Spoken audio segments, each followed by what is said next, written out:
This SOTIC has been excellent. I mean, I think I came into the CEO role at a formidable time when the Caribbean is reimagining everything when it comes to tourism. And we've seen that project launched. I've been fortunate to be on the committee that is looking at the whole reimagining project. And the conversation so far has been amazing. I mean, the presentation from Dr. Pune yesterday was amazing. And I wish that a lot more individuals, not only the tourism stakeholders, but those who implement the policies and so on as it relates to tourism, I wish we were all in the room together. And she said a lot of things yesterday, but what resonated with me is how she pointed out that right now it is the visitors, it is the guests that is commanding what they want from a destination, because technology has opened up the world to so much of a new reality, and no more are people looking for the polished version of a destination. They want that real, authentic, personal attribute that a destination has to present.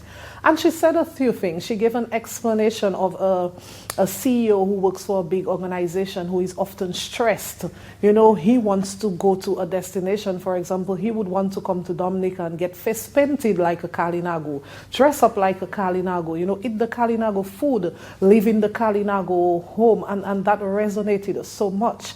And she also gave the comparison that the visitors and the people within the destination, they want the same thing. They want to live a good life. They want to see benefit. They want to get the experiences.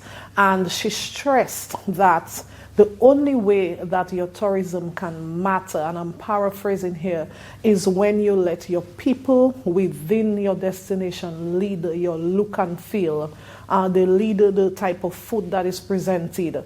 They lead the conversation. They lead the tours. The people in the destination are the ones that can present your tourism agenda, present the experiences in a manner that is fulfilling to the visitors. So that resonated with me so well.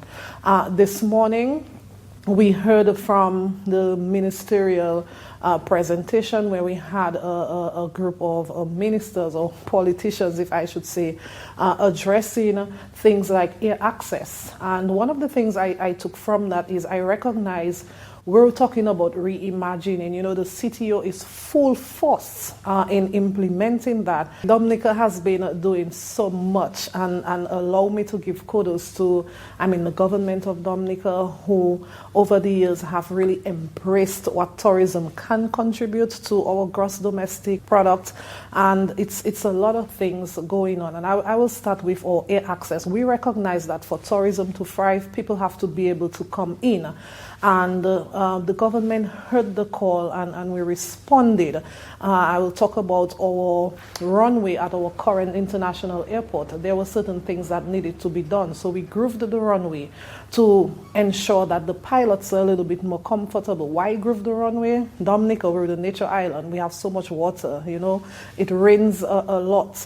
We wanted to make sure that when an aircraft is ready to land, there's some comfort. We extended the runway to over 6,000 feet to make sure that we're part of that conversation when we're talking to airlines coming into Dominica. We upgraded the experience as well at the airport. So we've added more seats to the main sitting area.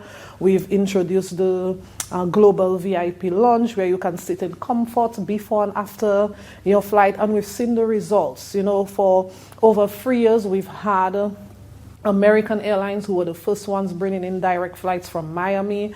In February of this year, we launched direct flights from New Jersey to Dominica, offering that seamless service in the tri-state area.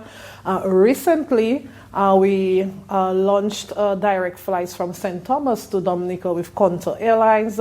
We also have direct flights from Puerto Rico with Contour Airlines and Caribbean Airlines.